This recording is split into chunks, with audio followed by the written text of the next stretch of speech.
Hey folks, so sobrang grabe 'to.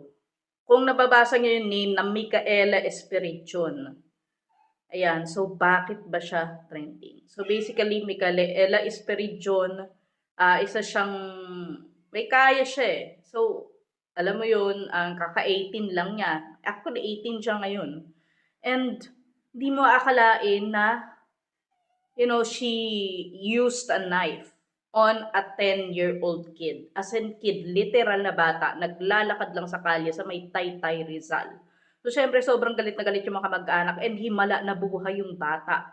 So, nung nasa police station, ang sinabi niya na dahilan daw is dahil iniwan niyo or something. So, naniniwala sila may illegal substance na tinake itong si Micaela.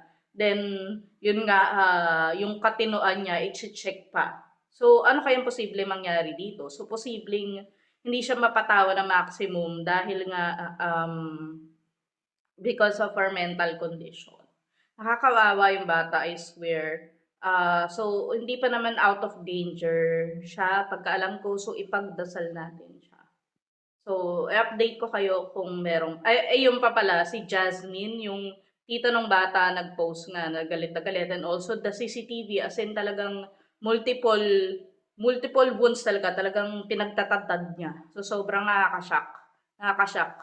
Buti na lang hindi ganun ka-graphic kasi medyo malayo yung CCTV, which is, yun nga, baka maging problema siya pagdating sa korte. Kasi minsan ganyan na, lalo na kung may kaya yung Jasmine, chef, di ba? Unless may witnesses talaga, kasi baka sabihin, gawa, hindi nga kita yung mukha, how would you prove na is Jasmine?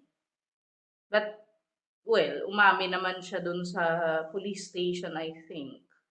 So, yun, tingnan na lang natin.